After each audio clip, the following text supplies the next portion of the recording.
Hello everyone, and welcome back to Steins Gate Zero. I'm G, and we are in a dire situation.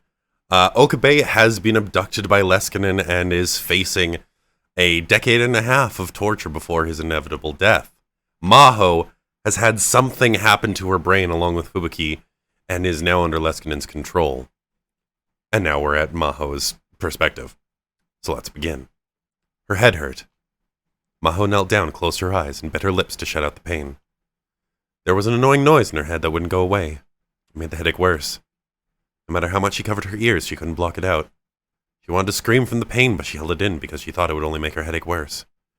So she could hear a voice mixed in with the noise. It was Dr. Leskinen's.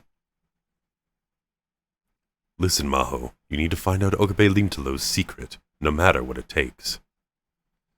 If you can't, I'll have to kill him. You don't want that, right? You seemed to really like Lintelo, didn't you? Me and Kursu kept bringing it up after all. Even if you weren't interested in him originally, you couldn't help but think about him. That's how the human mind works. And to save him, I want you to find out what he knows. If you do that, I'm willing to bring him to my lab, unconditionally. Maho, tell me everything you learned from him. You could say his future is in your hands. The voice and the noise were extremely unpleasant. She couldn't really understand what the voice was saying. She could hear him speaking, but her brain refused to understand the meaning of the words. But it didn't matter either way. Maho had done something terrible to Okabe Rintaro. She'd sold him out to Dr. Leskinen in Stratfor, and the fact that she knew it just made her guilt worse. She wanted to disappear from the world altogether. Maho?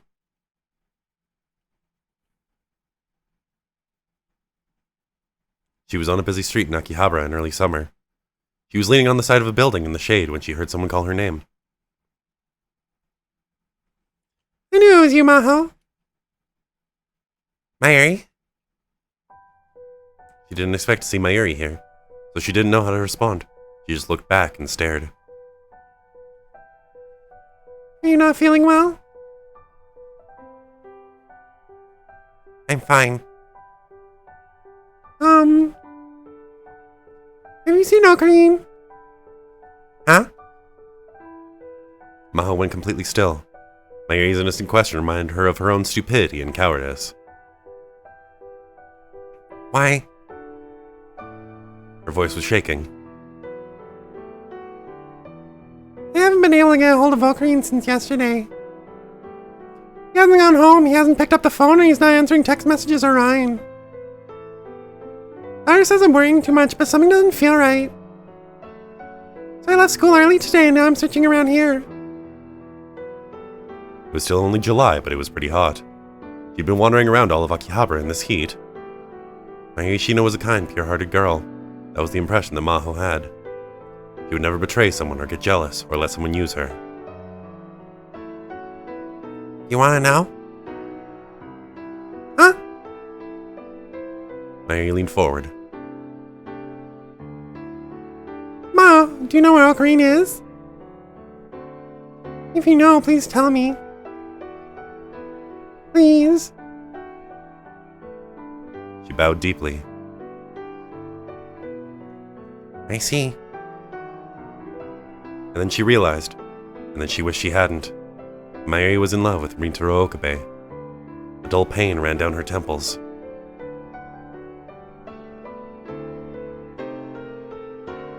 You seemed to really like Lintelo, didn't you?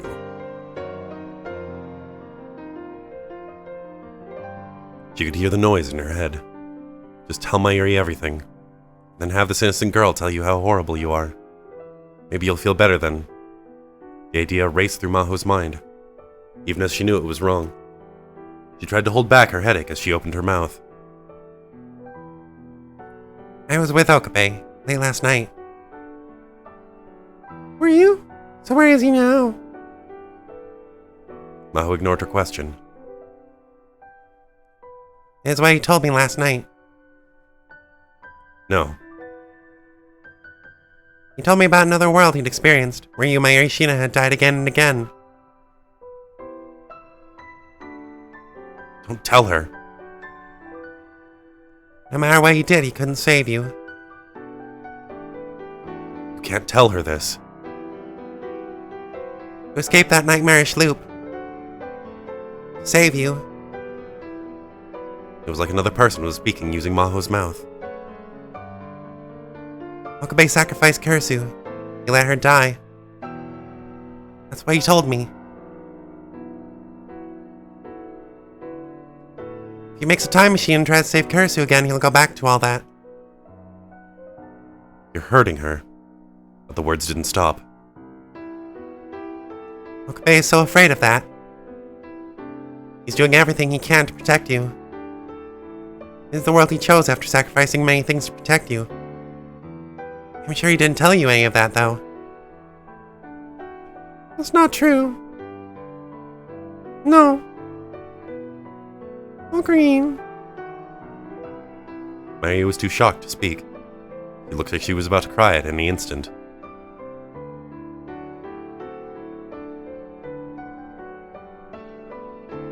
Suddenly, Mary turned around and started to walk away with slumped shoulders.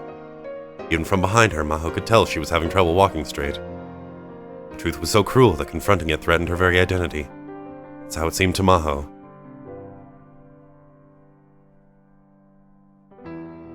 Maho was still in a trance.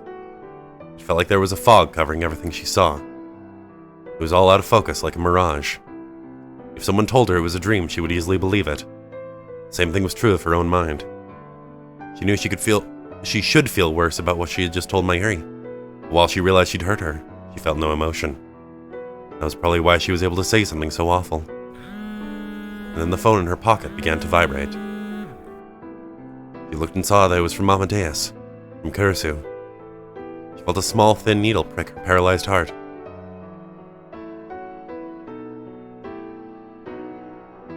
She couldn't answer it. How could she?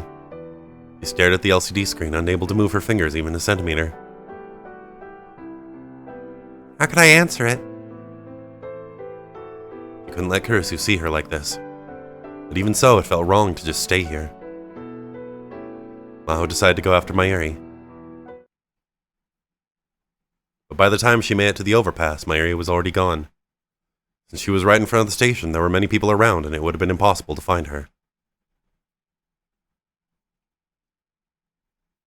Why did you come up to me? If you hadn't talked to me, you wouldn't have had to suffer. I'm not who I used to be. She looked down over the station from the overpass and whispered to herself. And then she saw someone in a distinctive outfit approaching her. They were wearing a black motorcycle suit and black full-face helmet despite the heat. She thought it might have been a cosplayer, but instead of trying to take pictures, the people nearby were avoiding them. Given a closer look, the person appeared to be a woman. Even Maho could tell that she had incredible proportions. The woman walked into the overpass and vanished from Maho's view.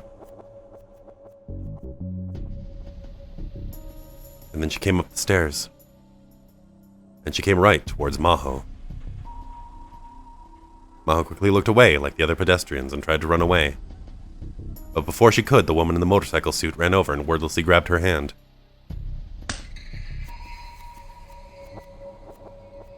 There was a pain in her cheek. She was caught off guard and staggered to the ground. At first she didn't know what had happened. She rubbed her aching cheek, and only then did she realize that the woman in the motorcycle suit had slapped her. You hurt Mommy, didn't you? She could hear a muffled female voice from within the helmet. I'll kill you. Her voice was very calm, which only terrified Maho more. Professor told me about you. It doesn't matter. Who are you? Because she was wearing a helmet, Maho couldn't read her facial expression. Since the visor was lowered, she couldn't even see her eyes.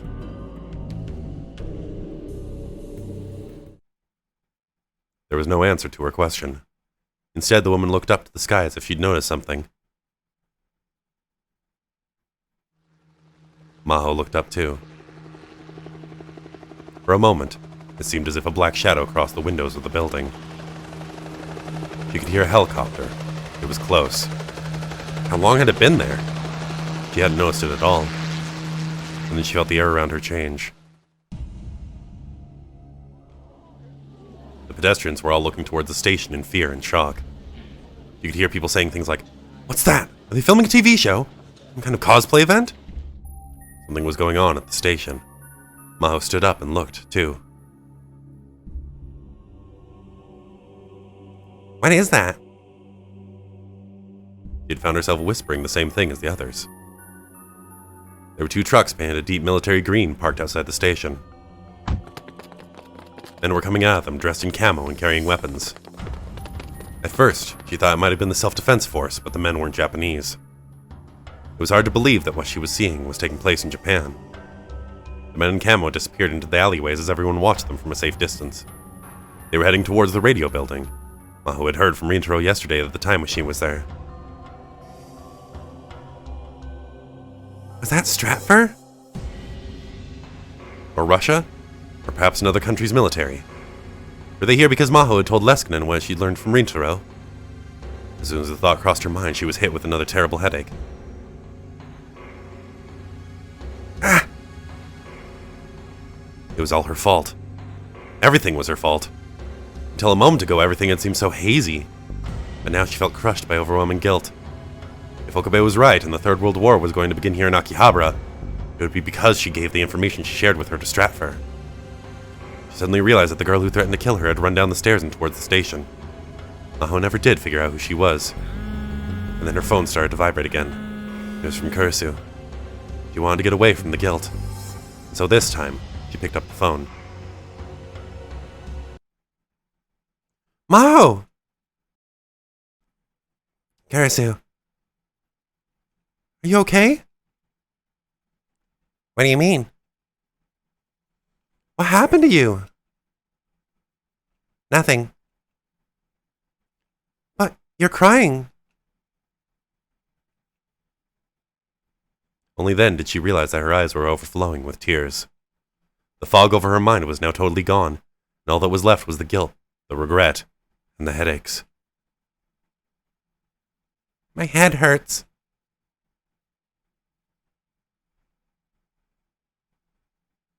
You could say his future is in your hands.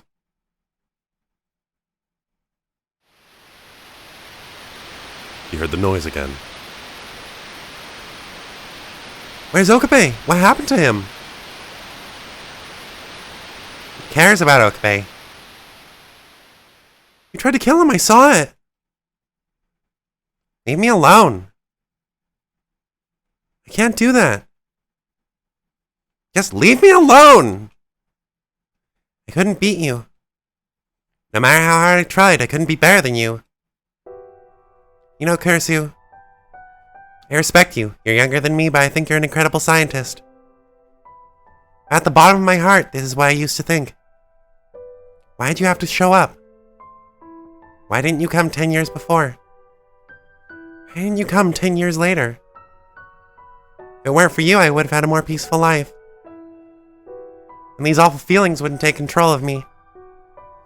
Everything I thought I knew, you destroyed! And even though you're dead, you're still with me! I want to just be sorry that you're gone, but I can't! There's still this wall that I can't overcome. My pride and stubbornness get in the way. And the man I trusted the most took advantage of that to betray me. I betrayed a friend who trusted me. I can't even think straight anymore. So leave me alone. Maho. She was getting far too emotional. Normally she'd never behave like this, but she couldn't stop herself.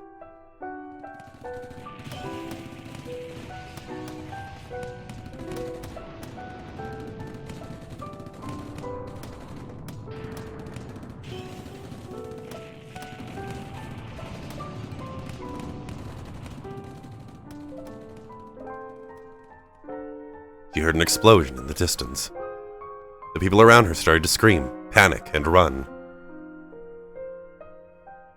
The flames from the explosions were coming from the direction the men in camo had gone. Did they do it? The helicopter sounds were getting louder. Glimpses of their dark, agile bodies had flashed in and out of Maho's vision for a little while now. And then she started to hear loud gunfire.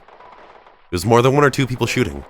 There was a battle going on between many people taking place here in front of Akihabara Station. It was like the beginning of a war. If what Rintaro said was true, Suzuha Amane might be near the time machine, and she might be caught up in the battle. She wondered about the woman in the motorcycle suit, too. She started to stagger forward. She still didn't know what she was planning, but she needed to take responsibility for what she'd done. The elevators in the radio building were broken. Maho had no choice but to take the stairs to the roof. But maybe the power had been cut because the lights were off on every floor. You could hear sporadic sounds of gunfire from the floors above. Strangely, nobody came running past her to escape. There were several shops in the building, and of course there should have been customers there. But despite the fact that the elevators weren't working, they all evacuated earlier, or were they all hiding somewhere and waiting for the terror to end? That was what she thought about as she sweated her way up the stairs.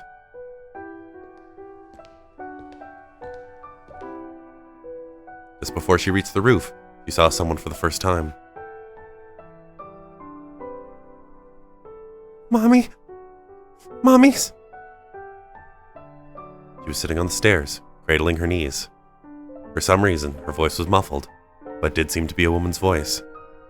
Her head seemed big and round in the darkness. It was a moment before she realized that it was a full-face helmet. That was when she realized it was the woman in the motorcycle suit from before. Mommy? How are you, Mommy? She seemed like a totally different person than the woman she'd met before. All she did was sob and cry for her mother. Hey, what's going on? Mommy? Where are you, Mommy? Tell me! She shouted louder, and only then did the woman realize she was there. She didn't even stand up. Mommy's gone. The time machine was destroyed. The time machine was destroyed. Who's your mommy? Is it Suzuha Amane? No. It's Mommy Mayuri, of course. Maho's blood ran cold when she heard the name Mayuri. Mayuri's here? If that was true, she would have come here after she learned the truth from Maho.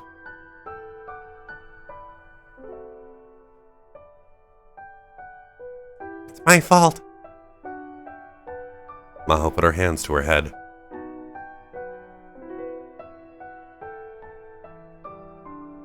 If I hadn't said that, Mayuri wouldn't have.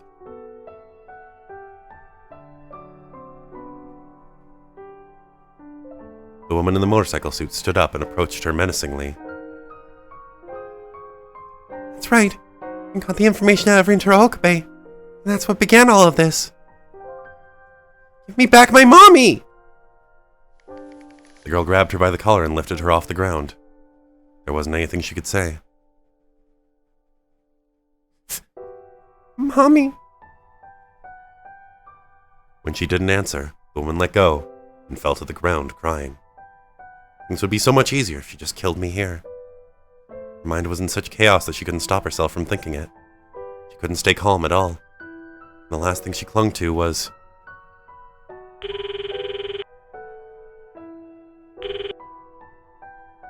Karasu.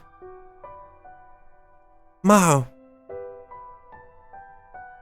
The AI made from Karasu Makise's memory data. Maybe she was still thinking about their last discussion, because she seemed upset. She wasn't saying anything, so Maho gave up the last of her pride. Karasu. What do I do? Too much has happened, and there's nothing I can do on my own anymore. At least, I want to take responsibility for what I've done. And then she realized that she was still being proud and corrected herself. She asked herself, what do I want to do? I want to save Okabe. I want to save Mayuri. I want to apologize to both of them so they'll forgive me. And Karasu. I want to save you too. So help me, please. You're asking me for help? Kurasu's eyes were wide. That's right. Her pride had kept her from ever asking Kurisu for help before, and it was the same with Kurisu too. And knowing Kurisu's personality, if Maho asked for help, she'd use every bit of brainpower she had to give it. Come on, tell me. You can give me some solution, right? That's why they said Kurisu Makise was a genius. He was a woman who made the impossible possible. Maho waited for Kurisu's answer. The last hope, the last thing left in Pandora's box. She waited for Kurisu to give her the answer. But it's impossible.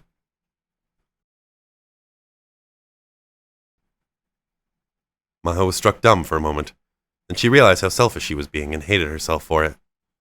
She'd expected too much of Kurisu and tried to put all the burden on her. And just a few moments ago, she'd been the one who rejected Kurisu. Yeah, you're right. Of course that's what you say. I'm sorry. I'm sorry, Kurisu. I was so horrible to you. And I stupidly thought that you'd help me unconditionally. I'll help you unconditionally. What? What'd you just say? I can't turn down a request for help from you. And I want to save Okabe and my Irishina too. But then I'd love to help, but unfortunately my help would just make things worse. I'm being constantly monitored by Stratfor. Constantly? Whenever I'm talking to someone like this, all the information is transferred to Stratfor.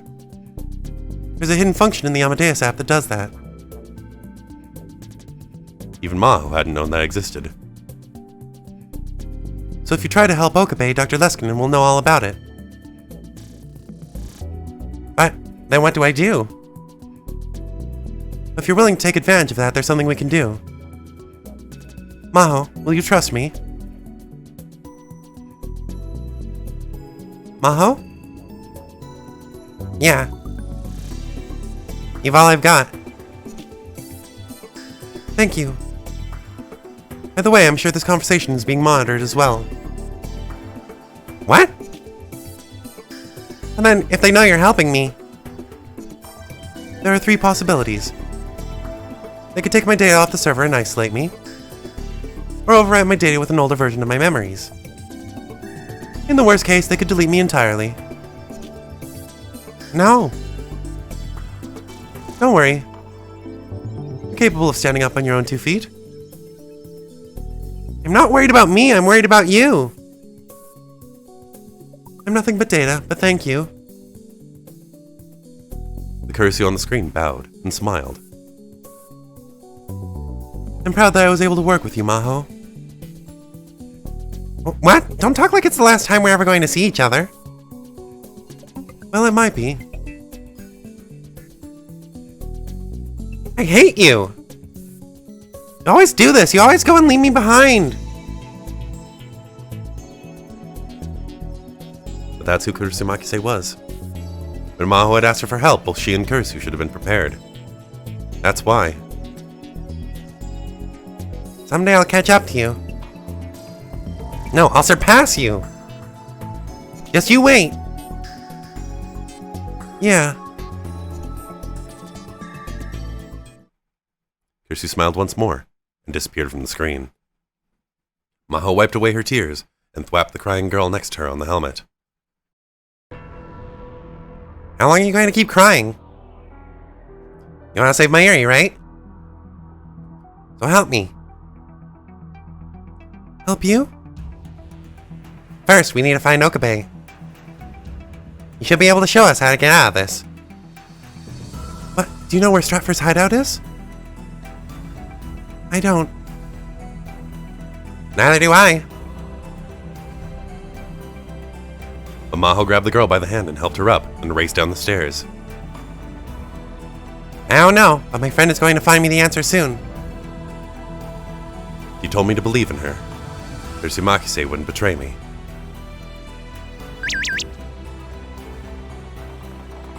As soon as she left the radio building, she got a message on her Rhine. The gunfire was continuing. As she hurried away, she looked down at her phone. Okabe is in the basement of Tokyo Denki. I just learned this now. I followed their monitoring to find their location. Take care of Okabe for me. She's that damn pervert of a professor what happens to peeping toms who watch me all the time. When she read it, she smiled despite everything that was going on. Thank you, Kurisu. Thank you. She clutched the phone tightly to her chest, but then she quickly changed gears. I found the Stratford hideout. Tell me where it is. I'll go there and kill everyone inside. Maho shivered at the ice in her words. Felt a bottomless madness coming from the woman in the motorcycle suit. But for now, she had to cooperate with her. There was no way she could get Rintaro back from Maho on her own. Let's go. She needed to take responsibility for the future she'd created, to avoid that cruel future. Maho ran through the streets of Akihabara, where a war was already beginning.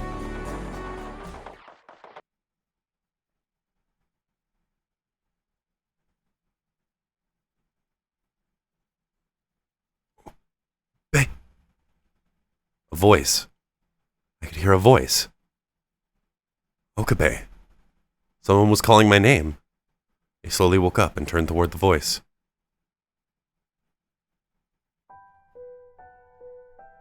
Okabe. Maho was standing in the darkness.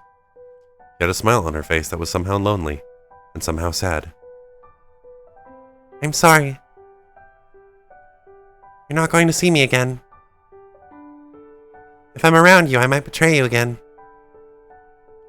Listen. I know this is selfish, but I want you to do something for me. Please, find Steins Gate. While you've been captured, something terrible has happened to the world. Mayuri and Suzuha are both missing. Hagari and I went to the Stratford hideout to save you. Hagari died there, but she took several of them with her. LESKINEN was the only one to escape.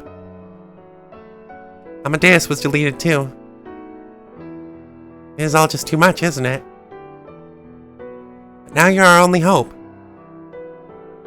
Please, I know it's horrible to just leave this all to you, but... Please, reach Steins Gate no matter what. Okay, Okabe. Farewell.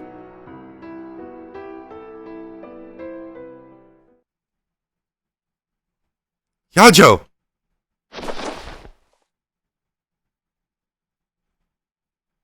I woke up on top of blankets laid out on the floor of a hospital. Huh?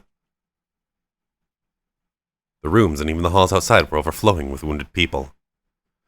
There weren't enough beds, so there were blankets placed on the floor. Where was I? I thought I was back to the other world line with the war. But I wasn't. According to the news on TV, there had been a terror attack in Akihabara. A special forces group from another country had gone on a rampage, and it was like something out of a war.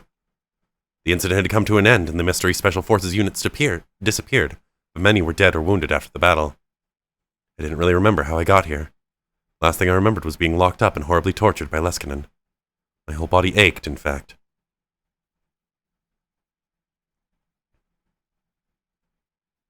Okay, Okabe. Farewell.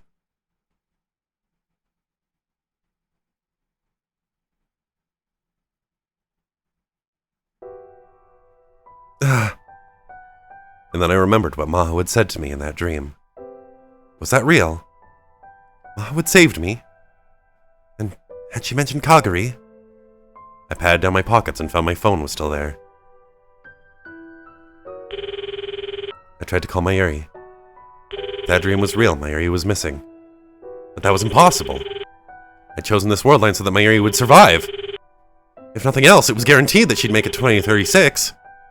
She couldn't die today in 2011. Mayuri, answer me! But no matter how many times I called, she didn't pick up. I forced myself to stand up and leave the hospital room. I went out to the roof. It seemed I was at the Ochanomizu hospital where Fubuki had stayed before. The morning sky was amazingly clear. I could see Akihabara in the far distance. There were pillars of smoke rising up. I shivered at the strange sight. Even from here, I could tell how fierce the battle must have been. The world's history was proceeding as John Teeter had prophesied. I tried calling my Yuri again from the roof, but nobody picked up. My next move was to call Daru out of desperation. Hello? Ocarine! Daru! Good, you're alive! You too. I'm glad you're safe. Things were surprisingly quiet at the lab. Where are you now? On the run. I left Akihabara. I see. Gotten in touch with both Fairystown and Iruka. Both of them say they're evacuated. Hey, Ocarine. I can't find Meishi or Suzaha. The time machine was completely destroyed yesterday. There's nothing left, not even a piece of scrap. Things are moving so much faster than Suzaha told us they would. So it wasn't a dream after all. While I was unconscious, she'd said her goodbye. Hey, Daru. Am I not allowed to live a normal life? I was ready for this to happen. The one who chose a world where the Third World War occurred instead of Steins Gate. But I never thought I'd survive and everyone else would die. This isn't fair. Were the laws of God never going to forgive me, no matter what? Was it that much of a sin to escape the Wheel of Fate? If it was, then why not just curse me? I'm going to make a time machine. Daru. I don't have a choice. Can't let it end this way. What are you going to do, Ocarine? The smoke was still rising over Akihabara. I stared at it in shock.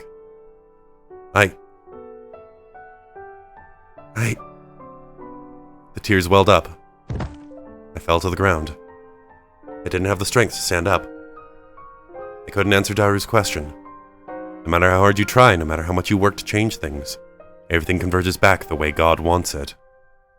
Wasting your time struggling against it, Daru. I'm so tired. I need to sleep a little. There's still a few years before the Third World War really begins.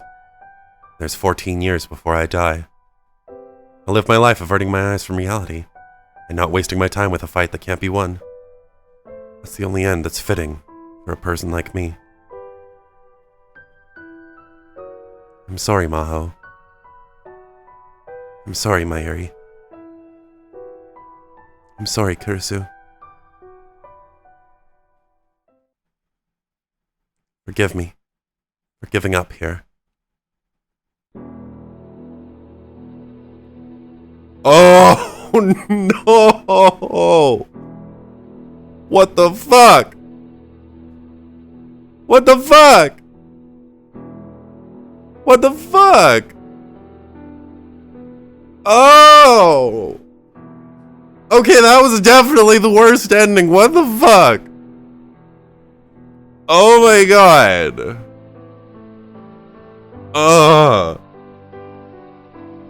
I need a moment to process that. They went and they got him. They got him. They got him out.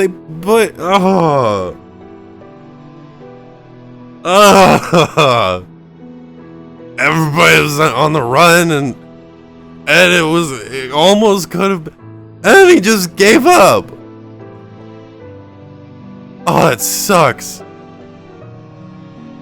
Oh, it sucks so hard. Fucking hell. Yeah, sad music. God damn it. And everybody's dead. And the shitty future. Oh, God, bodies in ditches.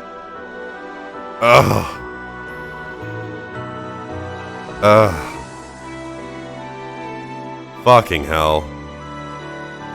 Well, I'm emotionally compromised. That's the bad ending. That's gotta be the worst ending. That has got to be the worst ending. I know a little bit about how the other endings are supposed to branch out from the plot. And I know that the way I went wasn't the most comprehensive. So, Jesus Christ. Okay, we're coming to the end of the credits. Let's see if there's anything at the end here, or if it's just an empty void of fucking bullshit.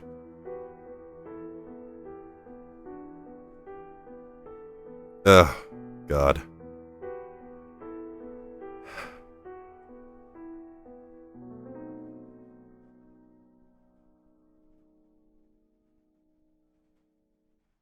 $1.143688. That's it. Okay. That's cool.